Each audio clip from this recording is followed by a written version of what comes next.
À la sortie de l'hiver et dès le mois d'avril, le plateau de l'Aubrac devient d'un vert lumineux car la nature redémarre et seule restera non couverte ces zones rocheuses de basalte où la végétation s'adapte pour la conquérir et plusieurs espèces de plantes participent à la conquête de ces zones nues.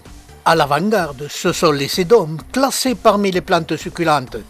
Ils ont préparé le lit pour les espèces suivantes, qui sont très nombreuses et résistent plus ou moins aux sécheresses, et une espèce que je vais présenter, le Ginesta sagittalis, facile à reconnaître. Dès le mois de mai-juin, il couvre de fleurs jaunes toutes les zones en bordure des roches et petit à petit participe à la couverture de ces zones rocheuses. Cette espèce, cousine du genêt, a une racine pivotante qui s'enfonce très profondément dans le sol. Ces racines très longues, composées de fibres très solides, avec très peu de sucre, peut être classées parmi les plantes xérophytes. Et ces végétaux se sont adaptés pour vivre sur des zones plus ou moins arides. Ce Ginesta sagittalis prospère là où les autres végétaux ne peuvent survivre.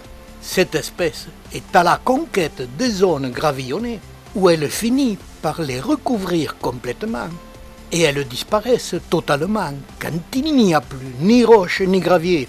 Et cette situation est très visible le long des chemins de montagne empierrés et sa vie de plantes xérophytes et particulières.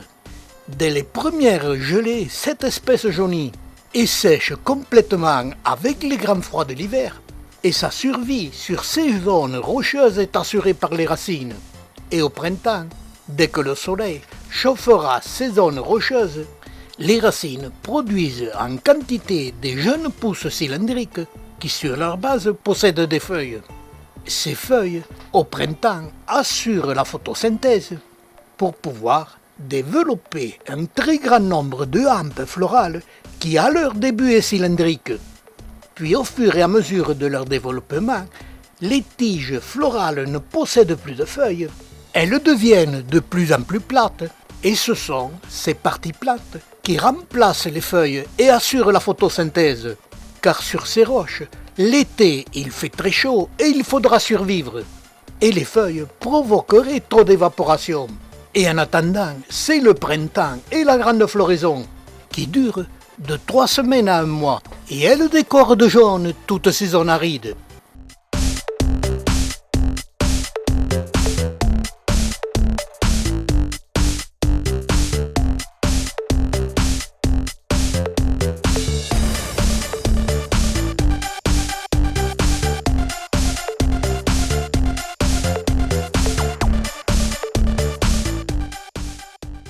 Et fin juin, suivant le temps, les fleurs commencent à faner. Sur ces roches, l'été, la température est très élevée les après-midi.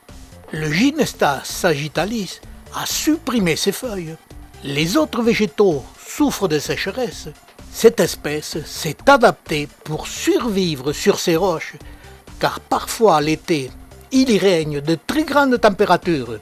Cette adaptation lui permet de continuer son cycle de vie, de produire des fruits et puis des graines. Cette espèce xérophyte par ses racines, mais aussi par ses rampes florales, ce qui la rend capable de survivre aux sécheresses. Et sur ces roches, la vie y est très difficile. Et cela va me permettre d'observer les grands changements climatiques qu'on nous annonce. Ces secteurs rocheux étant vraiment adaptés pour l'observation des plantes par rapport au climat.